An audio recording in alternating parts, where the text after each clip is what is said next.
पिछली क्लास में हमने आप लोगों को स्थानीय स्वशासन के अंतर्गत नगर पालिकाओं के बारे में पढ़ाया था, तो उसी को कंटिन्यू करते हुए आज 74वां संविधान संशोधन अधिनियम 1992 के बारे में पढ़ाएंगे।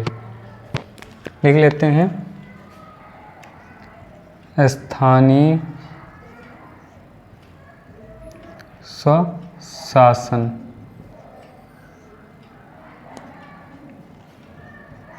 नगर पालिकाएं।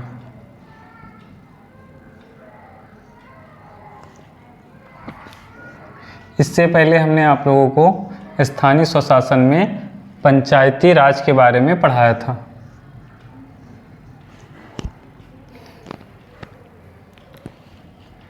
चौहत्तरवां संविधान संशोधन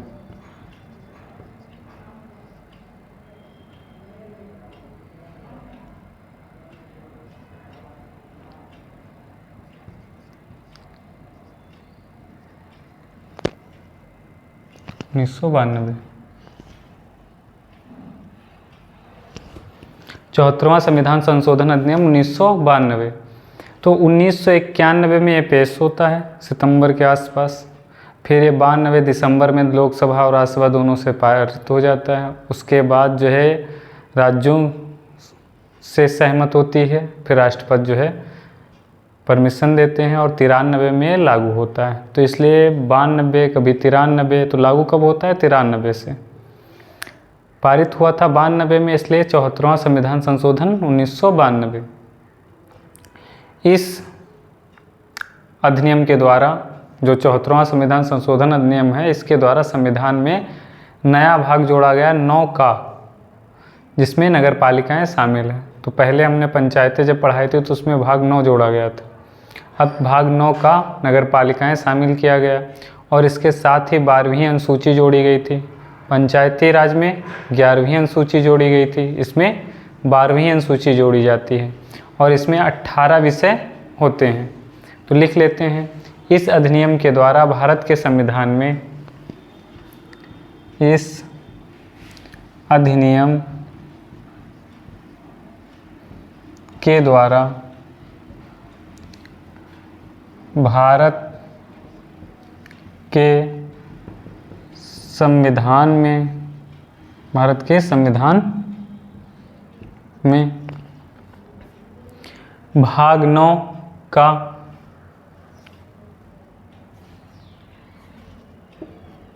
नया भाग 9 का नगर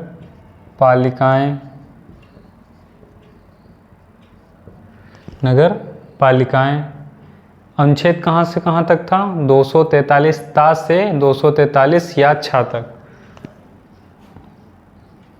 अनुच्छेद 243 ता से 243 या छा तक। तो भाग 9 का किससे संबंधित है? नगर पालिकाओं से। कितना अनुच्छेद कौन सा है? 243 ता से 243 या छा तक शामिल किया गया, शामिल किया गया।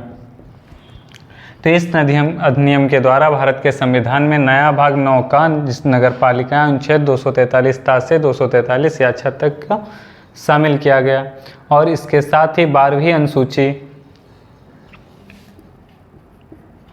और इसके साथ ही 12वीं अनुसूची, 12वीं अनुसूची कितने विषय? 18 या 18 विषय जोड़ी गई। 18 विषय लिख लो, 18 विषय पढ़ने में ज़्यादा सही रहेगा। तो 18 विषय 12वीं अनुसूची जोड़ी गई। तो अनुसूची 12वीं जोड़ी गई और जो है भाग 9 का शामिल किया गया। अब इसके कुछ फैक्ट देख लेते हैं क्या क्या थे प्रावधान। तो जो तुम्हारा 74वें संविधान संशोधन द्वारा नगर पालिकाओं को संवैधानिक दर्जा प्रदान किया गया। नगर पालिकाओं को संवैधानिक दर्जा कब मिला? 74वें संविधान संशोधन द्वारा।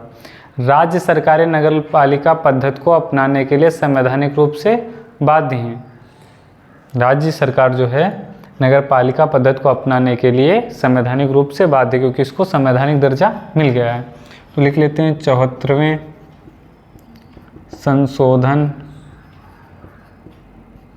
द्वारा 74वें संशोधन द्वारा नगर पालिकाओं को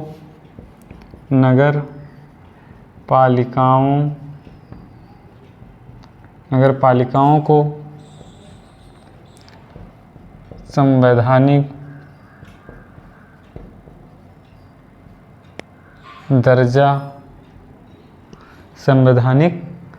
दर्जा प्रदान किया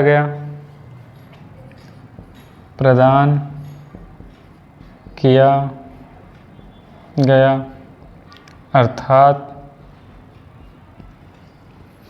अर्थात राज्य सरकारें नगर पालिका पद्धति को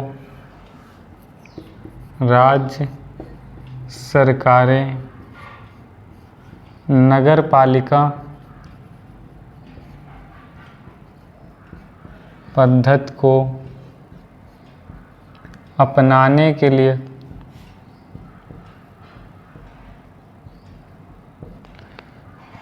पालिका पद्धति को अपनाने के लिए संवैधानिक रूप से बाध्य हैं।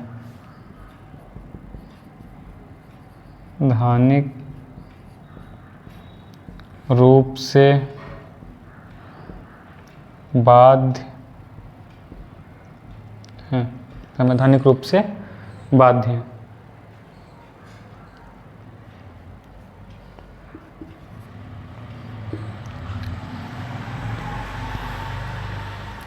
यह अधिनियम 3 प्रकार की नगर पालिकाओं का उपबंध कराता है। जो 74वां संविधान संशोधन है, इसके द्वारा 3 प्रकार के नगर पालिकाओं का उपबंध किया जाता है।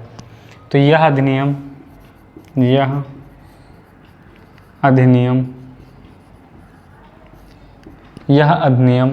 3 प्रकार की नगर पालिकाओं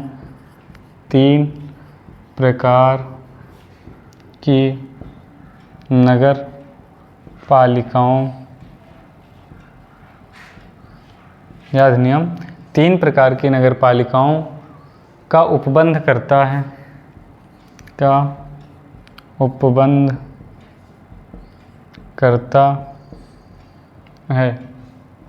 ये 3 प्रकार की नगर पालिकाओं का उपबंध करता है। पहला है नगर पंचायत।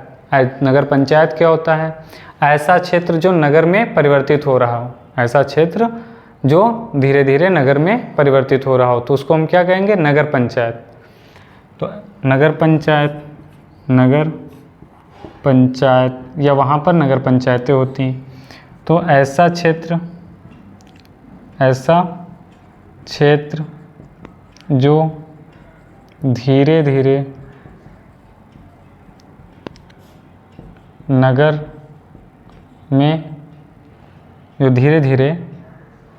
में परिवर्तित हो रहा हो या शहर में परिवर्तित हो रहा, नगर में परिवर्तित हो रहा हो, यानी वो ग्रामीण क्षेत्र से निकलकर शहरी की तरफ वो बढ़ रहा हो, तो वहाँ क्या होती है? नगर पंचायत। दूसरा है नगर परिषद।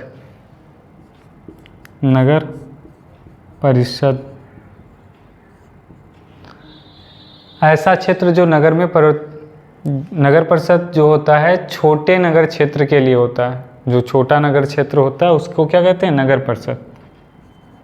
छोटे क्षेत्र के लिए। फिर आता है नगर निगम।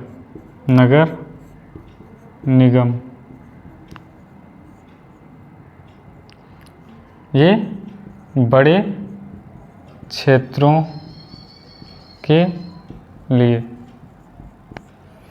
तो नगर निगम, जो बड़े क्षेत्र हैं उनमें नगर निगम होता है, जो छोटे क्षेत्र होते हैं उसमें नगर परिषद होता है, और जो अभी शहर में या नगर में परिवर्तित ही हो रहा होता है उसमें क्या होता है, नगर पंचायतें होती हैं। अब अपवाद देख लेते हैं। तो अपवाद है राज्यपाल, ये तो होते हैं संवैधानिक रूप से, लेकिन राज्यपाल उन क्षेत्रों को जहाँ की शहरी सुविधाएं किसी औद्योगिक के द्वारा, औद्योगिक प्रतिष्ठान के द्वारा दी जा रही हूँ, जैसे राज्यपाल उन क्षेत्रों को औद्योगिक क्षेत्र घोषित कर सकता है जहाँ पर उद्योग उस क्षेत्र के सुविधाएं प्रदान कर रहा हो। जैसे कोई उद्योग लग गया आसपास और वहाँ लाइट, पानी, इन सब चीज़ों के आसपास गांव में उसने दे रखा है, तो उसको कौन सा क्षेत्र घोषित किया जाएगा, औद्योगिक क्षेत्र। कौन घोषित करेगा, राज्यपाल। तो राज्यपाल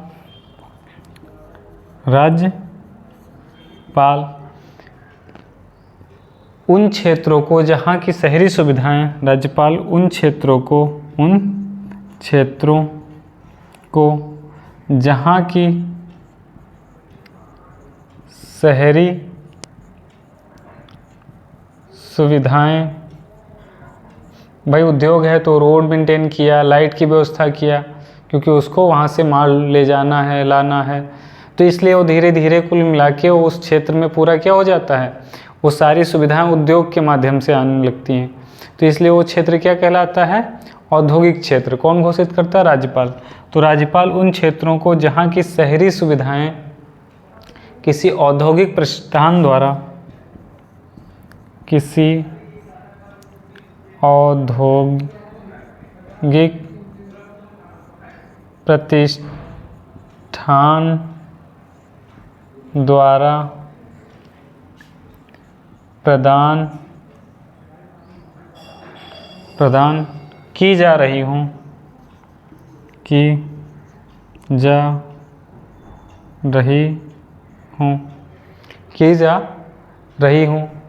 तो औद्योगिक क्षेत्र घोषित कर सकता है, तो उसे औद्योगिक क्षेत्र घोषित कर सकता है। अब वहाँ ये नगर निगम, नगर पंचायतें ये नहीं होगा, वहाँ औद्योगिक क्षेत्र उसको घोषित कर सकता है।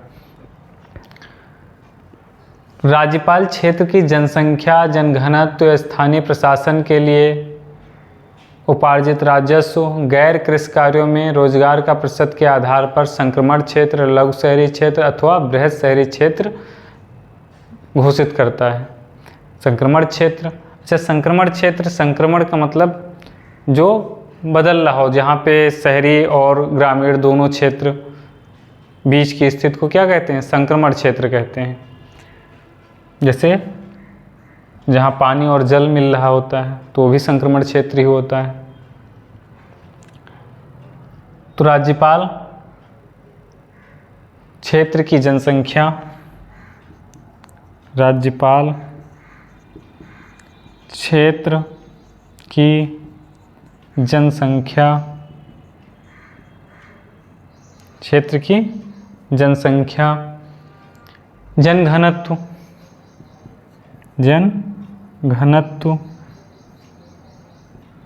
जनघनत्व कितना है, स्थानीय प्रशासन के लिए,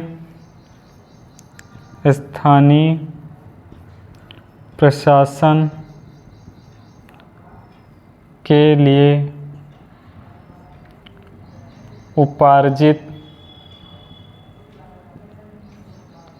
राजस्व, स्थानीय प्रशासन के लिए उपार्जित राजस्व और गैर कृषि कार्यों में रोजगार,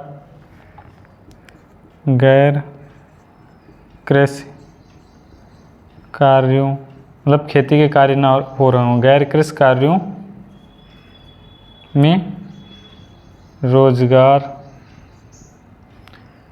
रोजगार का प्रतिशत के आधार पर या के प्रतिशत के आधार पर के आधार पर प्रतिशत के आधार पर संक्रमण क्षेत्र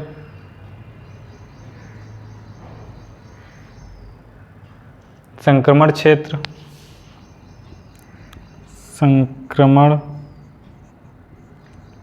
क्षेत्र के आधार पर संक्रमण क्षेत्र, लघु शहरी क्षेत्र, लघु शहरी क्षेत्र, संक्रमण क्षेत्र, लघु शहरी क्षेत्र अथवा बृहद शहरी क्षेत्र अथवा बृहद शहरी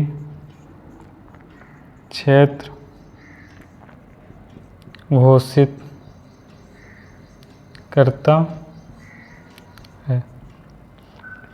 तो जनसंख्या और जनघनत्व, जनसंख्या का घनत्व कितना है, स्थानीय प्रशासन के लिए उपार्जित राजस्व कैसे मिल रहा है, और गैर कृषिकारों में रोजगार के प्रतिशत के आधार पर उसे संक्रमण क्षेत्र या लघु शहरी क्षेत्र अथवा बृहद शहरी क्षेत्र घोषित कर देता है। अब जो है नगर पालिकाएँ के सभी सदस्य प्रत्यक्ष रूप से नगर पालिका क्षेत्र के लोगों द्वारा चुने जाते हैं। नगर पालिका चुनाव कैसे होता है यहाँ पे, तो नगर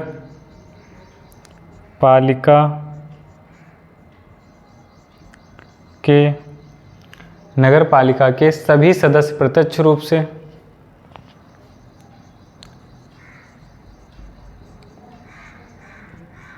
सभी सदस्य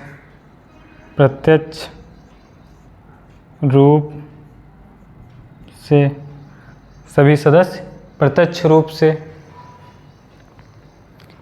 नगर पालिका क्षेत्र के लोगों द्वारा चुने जाते हैं। नगर पालिका क्षेत्र के लोगों द्वारा चुने जाते हैं। किसके द्वारा चुने जाते हैं, जो उस क्षेत्र के लोग होते हैं उनके द्वारा प्रत्यक्ष चुना जाता है नगर पालिका के सदस्यों को। प्रत्येक नगर पालिका को निर्वाचन क्षेत्र, जिसे वार्ड कहते हैं, उसमें बांटा गया है।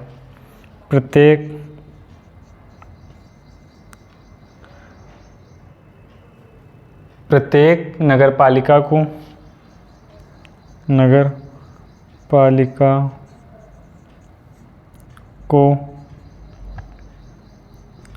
निर्वाचन क्षेत्रों, वार्डों में बांटा गया है। तो जो नगर पालिका हैं वो निर्वाचन क्षेत्र के रूप में वार्डों में बटी होती हैं। ठीक,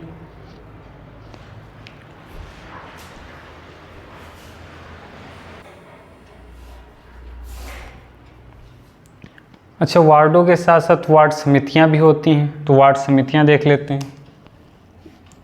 वार्ड समितियां,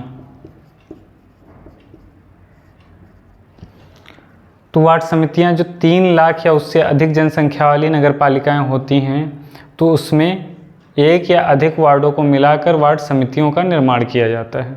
जब 3 लाख या उससे अधिक जनसंख्या होती है जिस नगर पालिका में, तो उसमें एक या अधिक वार्डों को मिलाकर, वार्डों को आपस में जोड़ के वार्ड समिति बनाई जाती है। तो लिख लेते हैं 3 लाख या उससे अधिक जनसंख्या वाली नगर पालिकाओं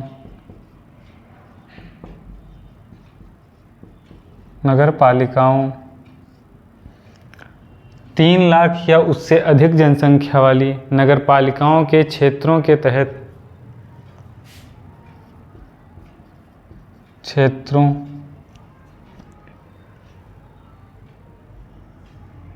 3 लाख या उससे अधिक नगर पालिका के क्षेत्रों के तहत एक या अधिक वार्डों को मिलाकर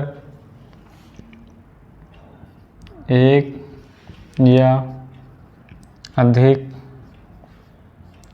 वार्डों को मिला कर वार्ड समिति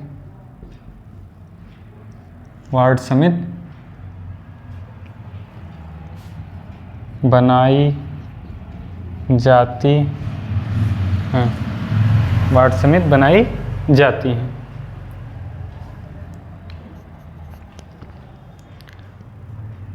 अब नगर पालिकाओं में अनुसूचित जाति तथा जनजाति के लिए आरक्षण और महिलाओं के लिए आरक्षण 1/3 का प्रावधान किया गया है। लेकिन जो महिलाओं के लिए 1/3 आरक्षण है, उसी में अनुसूचित जाति जनजाति की महिलाएं भी शामिल हैं, उनको अलग से नहीं दिया गया है। तो लिख लेते हैं, नगर पालिकाओं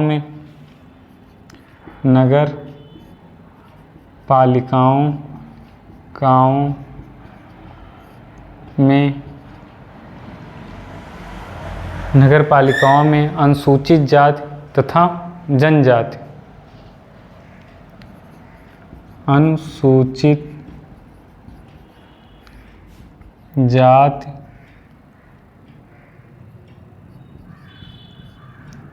तथा जनजाति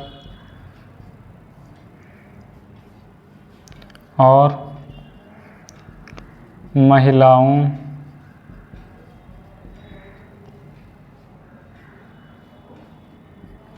के लिए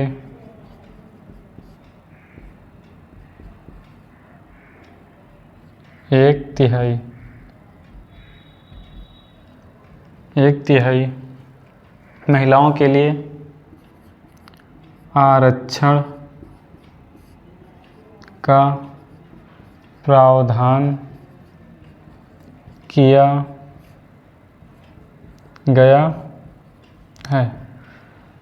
तो नगर पालिकाओं में अनुसूचित जाति जनजाति और महिलाओं के लिए आरक्षण का प्रावधान किया गया। महिलाओं के लिए कितना है? 1/3 जो पॉपुलेशन उसका 1/3 जो सीटें हैं तुम्हारी, तो महिलाओं के लिए 1/3 आरक्षण का प्रावधान किया गया है। इसमें अनुसूचित जाति और जनजाति की महिलाएं भी इसमें शामिल हैं, ये ध्यान रखिएगा।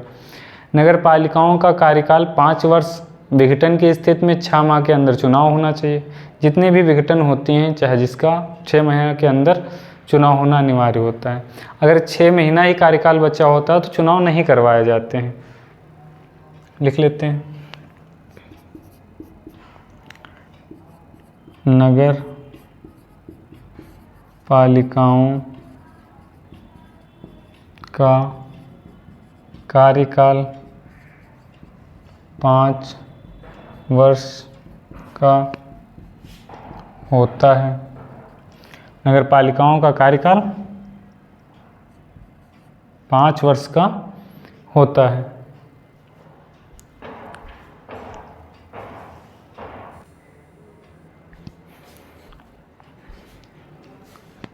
नगर पालिकाओं का कार्यकाल 5 वर्ष का होता है। विघटन की स्थिति में,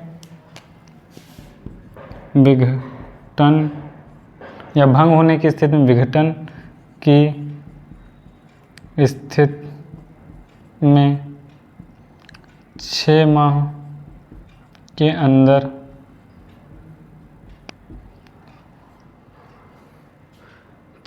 अंदर चुनाव कराना अनिवार्य है।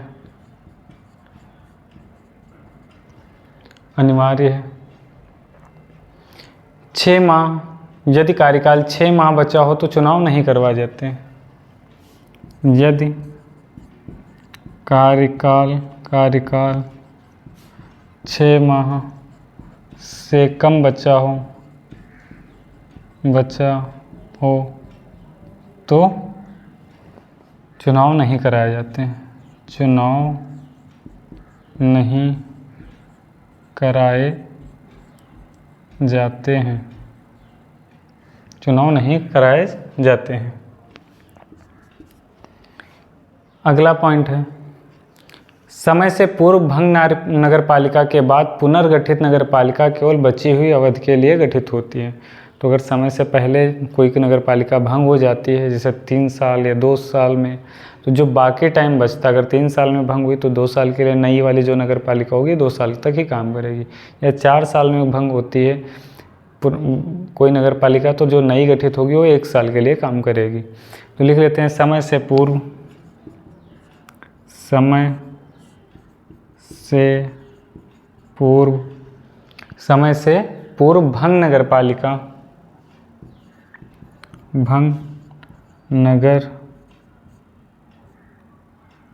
पालिका, समय से पूर्व भंग नगर पालिका के बाद पुनर्गठित,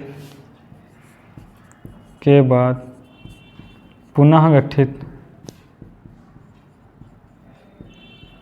नगर पालिका, पुनः गठित नगर पालिका केवल बची हुई अवधि के लिए, केवल बची हुई अवधि, केवल बची हुई अवधि के लिए, केवल बची हुई अवधि के लिए गठित होती है या कार्य करती है।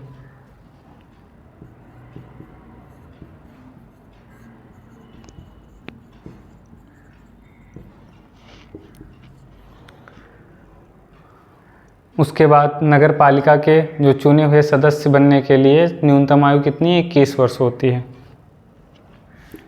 नगर पालिका के चुने हुए सदस्य बनने के लिए आयु 21 वर्ष होती है, यानी न्यूनतम आयु 21 वर्ष होती है, इससे कम नहीं होता। लिए न्यूनतम आयु लिख लो, न्यूनतम आयु 21 वर्ष हो गया, ऐसे न्यूनतम आयु 21 वर्ष होती है। अब निर्वाचन प्रक्रियाओं को की देखरेख कौन करता है? तो निर्वाचन प्रक्रियाओं की देख रेख,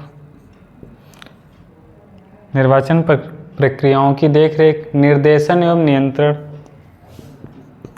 निर्देशन एवं नियंत्रण।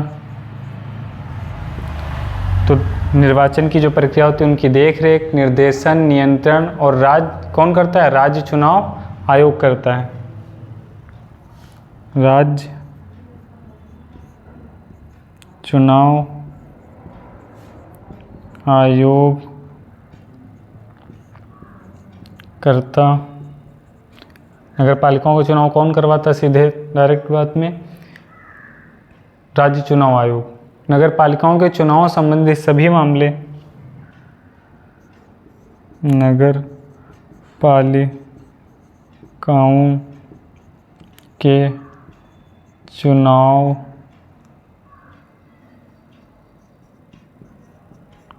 से संबंधित सभी मामले कौन देखता है? राज्य विधानमंडल उपबंध बना सकता है। नगर पालिकाओं के चुनाव संबंधित सभी मामलों पर